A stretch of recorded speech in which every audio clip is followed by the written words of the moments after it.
Welcome to SMTAi here in Chicago. I'm delighted to be joined by an old friend and industry colleague, industry veteran, should I say, and we're not referring to your hair colour, Craig Arcuri. Great to see you, Craig. Nice to see you, Trevor. How you doing? Good morning. The weather's beautiful here in Chicago. That's good. So, as I said, industry veteran of at least four EMS companies that you managed very successfully. But I believe you're moving on to the next stage of your illustrious career. I don't know about illustrious, but I earned all the gray hair I have. Between kids and manufacturing companies, that'll give you the gray hair. But yeah, so it's time to look at the next adventure. And one of the things that's caught my fancy, one of the reasons I came to the show here, kind of connected with that, is the concept of I've started a number of companies and growing them, and that's what's grown a lot of gray hair. And I've been involved in turnarounds, which are very painful and gut-wrenching. And so in the middle, I've coined a term called the business remodel, which is taking something that's operating relatively well, but improving it. And whether that's Internet of Manufacturing, IoT, or Manufacturing 4.0, or whatever buzzword, or building sales and marketing, or whatever the remodel needs to happen. It's not tearing down the house and starting over again, but it's adding a room or doing a spruce up and just improving something that's already working relatively well. So this has been an interesting, normally I come to these shows and I'm either writing checks to buy equipment or I'm being attacked to write checks to buy equipment. And so now watching all these poor vendors hawking $100,000 pieces of equipment into an economy that's we're all kind of waiting to see what happens with our amazing election and how money is going to be spent. And just looking at what people here are talking about. And I think it's very telling that the show was co-located with a IoT show right next door. So kind of just out here investigating to see what everybody's talking about. Yeah.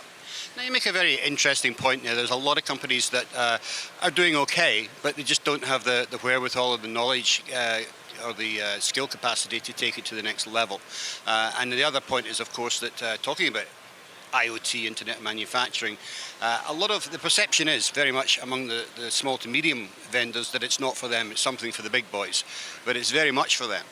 Well, one of the things I would often tell customers as they would tour my last facility is I think the manufacturer that doesn't embrace this decade won't be around next decade. And whether that's a $5 million CM or a $25 million CM, it may seem like you need the infrastructure and resources of a billion-dollar company to participate in this, but it isn't one big solution. It's a bunch of small steps and solutions that really are within the power of even the smallest CMs to tackle, but you have the irony that most smaller CMs, say sub $25 million, the man or woman who is running that operation is busy doing sales, program management, helping on the factory floor, and the thought of spending long hours learning about IoT, the cloud, or how machines should talk to each other is not something that's anywhere on their radar screen. So I think as an industry, we have to help them with that. Yeah, well, I think the thing is here that it's still in its infancy, and we're not at a point where we've got really hard numbers. Once we get to the point where the larger companies can say, or even the suppliers can say, if you implement SPI talking to your printer, you're going to save, you're going to have this much improvement in yield and reliability, you're going to use these less operators, etc., etc., and actually start putting hard numbers behind it, then it'll start getting more traction. I agree, and I think that extends beyond just quality data. Think of sales data. So collecting data in sales about what your customer is doing and when they're spending money and how often they're spending it and how often you're generating new customers is just as important. And I think if you collect that data, you're going to see if the suppliers or the manufacturers who stay away from this shift in technology, which is inexorable, inevitable, and it might be more marketing and hype right now than it is reality for them, but it's happening. I think their statistics, never mind what the SPI machine is telling the stencil printer, it's going to be what the sales guy is telling the owner, saying, my sales are dropping and I'm losing business to a competitor. So I think the competitive pressures and the data analysis there is going to be just as important. And I think at the end of the day, business owners, the bottom line. And so if the bottom line starts going in a down direction, I think they're going to wake up very quickly. Absolutely, I agree. Now, competitor analysis is quite important in any business, you know. You're basically, have you got a name for the new enterprise yet? It's so I have it's called bizremodel.com, which the website itself is under construction because I threw it together very quickly. And I think one of the great things about coming to these shows is you get a mix of vendors who are selling into manufacturers, software suppliers who are creating software to aid the process, and manufacturers who are looking to buy. I had a wonderful conversation last night with a very small contract manufacturer in Michigan, and he was describing many of the problems I was describing, that he's so busy doing all these things that he just doesn't even know how to get his arms around this IoT and what it means to him.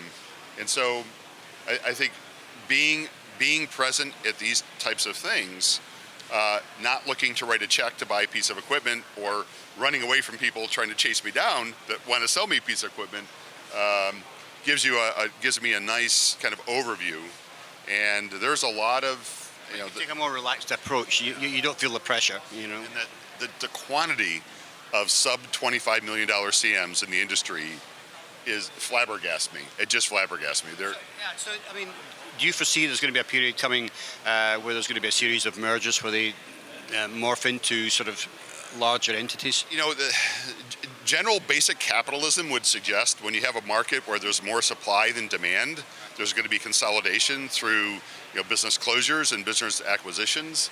But we've been saying that in California, where there are hundreds of CMs for over 2 decades. I've been saying that, and in a lot of cases, those vendors have paid for equipment, low rents, very stable, low cost workforce, and they're not going to go anywhere. They're going to try to keep making their mortgage payment, and they're not going to go away. Yeah, I think the other key thing is that we're fortunate enough to be in a market that is expanding by application. The number of applications in electronics continues to expand, so therefore there's business there. As you mentioned earlier, when in a capitalist market, when it starts to get challenged, then you start to get the mergers and that. But we're still got growth.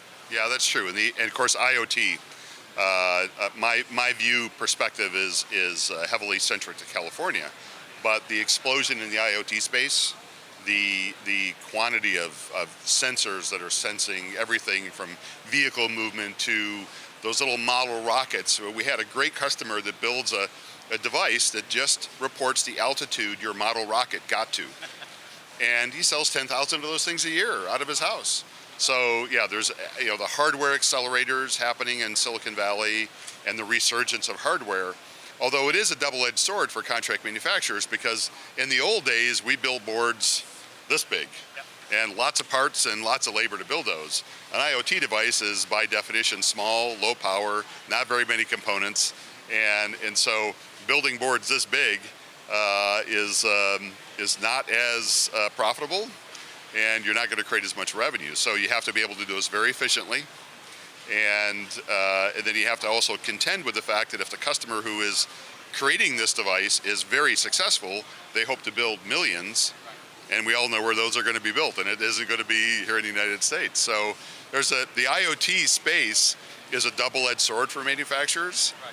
It's enabling some amazing data collection, whether it's looking for where your drivers are, to see what the most efficient route or path is to get to a customer, or measuring the temperature in a solder paste refrigerator. Some wonderful capability, but also some big revenue challenges. But certainly the explosion of those companies is unabated at this point. Yeah, unabated. Yeah, no, I think it's a very exciting time in this industry. Craig, I want to thank you for coming and joining us today. I'm really excited to hear about your new venture and wish you every success. My pleasure. Thanks, Trevor. Have a good day.